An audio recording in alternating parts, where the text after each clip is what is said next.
Hey folks, Engineer 775 here. Going to continue my series all about wells, and today I want to talk to you about where to drill a well, where to place a well, and there's all different types of bored wells and drilled wells, and not going to necessarily talk to you about that on this video, but I'm going to talk to you about where to find water. Where's the best place to drill on your property?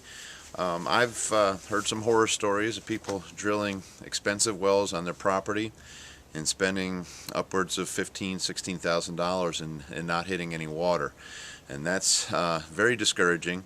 And so there are some simple things that you can do if you're buying a piece of property, or some of you have commented about just getting started with this, and that this is very timely for you, so I wanted to make sure I get these things going.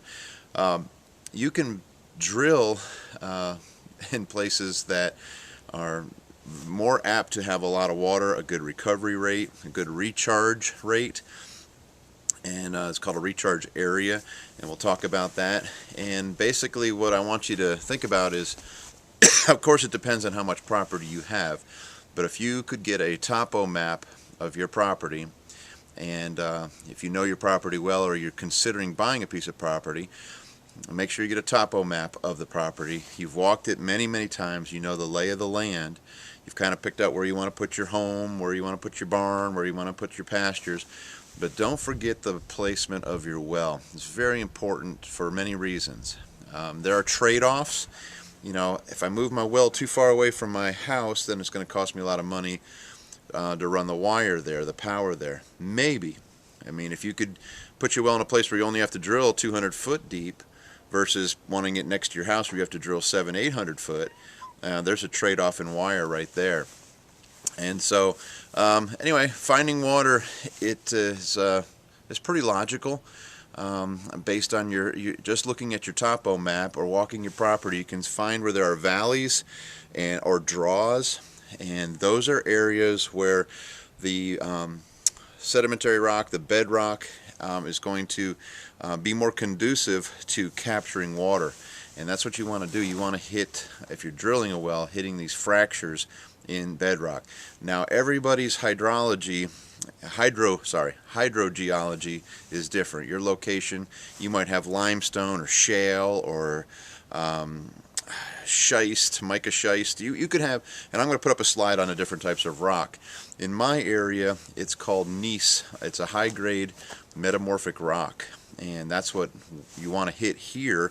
When you hit that rock, you drill through, and you're looking for fractures. Again, this is having a drilling service do it, but what they're doing is hitting, you want them to hit as many fractures as possible, water-bearing fractures. And each one of those fractures, when you hit it, and I'm going to show you as they drill on my well, it's hard to see on video, but the drill bit will just all of a sudden jump down through, and you hear it, you can hear it, and it changes the speed at which the drill is going down into the ground, and you've hit a fracture. And each time the water capacity or the recovery rate picks up just a little bit, so that's kind of neat. You don't want to drill in the very bottom or valley of a draw, where the rocks have, those creases have come together. That rock, you'll find the smaller rocks there. It'll be crumbly, I guess is a way to explain it, and you don't want to drill through that, because that's going to end up in your well casing. You want to hit that good solid rock, but you want to be in an area where the recharge is good. So when you look at a topo map, you can kind of see the contours on a map as almost catchers, like big funnels, big bowls, and you want to be down in that bowl, down in that draw or ravine, and either off to one side or the other of it, and that's the ideal place to drill your well. Again, the lower the better on your property. You're just going to it's kind of natural if you were to pour, when it rains, watch where the water flows on your property, and the lower areas is where you're going to want to drill your well for the best recovery rate. Now, if you just want to drill your well close to your home because you want it close for whatever reasons, security reasons, or just wire reasons, you're going to take a chance of not hitting a lot of water. It's not that you're not going to hit water, it's the recovery rate that's always of interest to me, to make sure you get up there to 10 plus, 20 plus gallons per minute if you are going to do irrigation, not just taking care of your home, but irrigating, maybe taking care of a couple of homes or outbuildings, that you get enough water. You might as well do this once. It's expensive. So I'm going to show you a few slides, and hopefully that'll explain, and looking at a topo map, knowing where to drill and why to drill there. So that's a simple logical reason. There are some high-tech devices, echoing devices, and I'm not going to get into that. It's actually was used, you have to actually use radio frequency from naval stations along the East Coast here to pick up where fractures are, and you can only do it certain times of the week, and that's pretty complicated, and I've never done that. That's from a hydrogeologist in our area, explain the process that he's done. But it's more logical than that. Then you can get into the controversial, I guess, way of finding water, and that is through dowsing. And dowsing is something that I want to talk to you about, and I think I'll do a video on dowsing and the pros, the cons, the mystery of dowsing, and there's so many opinions. And I'm going to try to take a neutral approach to dowsing, just kind of put that out there, let you play with it, and let's see what you think. And I'll save that. I'm going to do a dowsing video, I think, now that I think of it. Okay, finding water, very important. Do it right, save yourself a lot of money. Even if you have to run more wire and your pump's a little farther away, and you want to make sure that you get a good amount of water.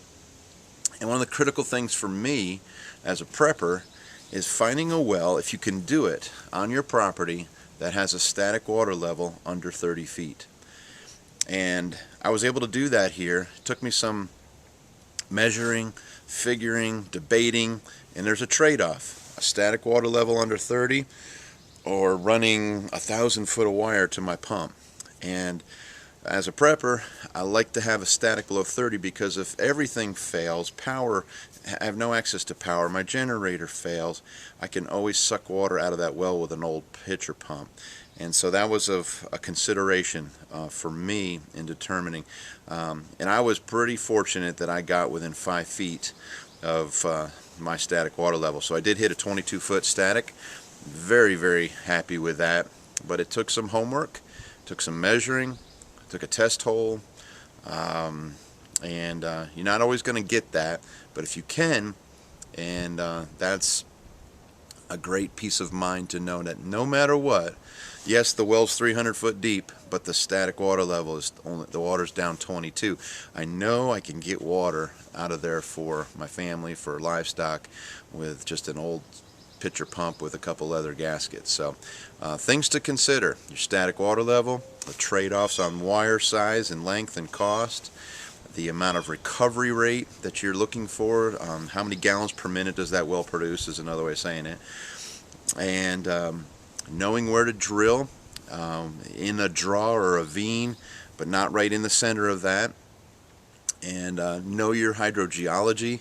And that will take you doing some homework with your local extension offices. They can tell you what, or you can do it on Google and find out what is the rock in your area, what are the best types of wells. You might be in a sandy area and you got to do a sand well. Different techniques there. I don't know all the different rocks and the drilling techniques, but your local well drillers do. But you can be proactive in this process and find out the right location. And you pick the location, you're able to do it. And if you can't, there are hydrogeologists in your area. Sometimes in the state it's a free service if you check out your local extension offices. It used to be a free service here in South Carolina. I believe it no longer is. But you can basically have a guy come out, and they can do a site evaluation, different levels of site evaluation. They can do it over the phone based on maps and charts and history of other wells in the area. Then they can actually come out, step 2, come out and do an actual evaluation of your property and take measurements and walk the land and with you, and you come into agreement on what you think the best area would be to drill. And and then you can get a full report from them on your choices. They'll usually give you at least 5 site locations depending on the size of your property. So a lot of things to consider, and don't forget security. If the well's a mile away from your house and it's on the edge of a road and that's the best place to drill the well, that might not be the best place to put the well, even if you sacrifice some gallons per minute to have it out of sight, out of mind. Okay, that's probably enough on finding water. I'm going to show you a few slides, and I think the next video I'm actually going to, it might be the dowsing video. Dowsing or drilling. You tell me. Thanks for watching.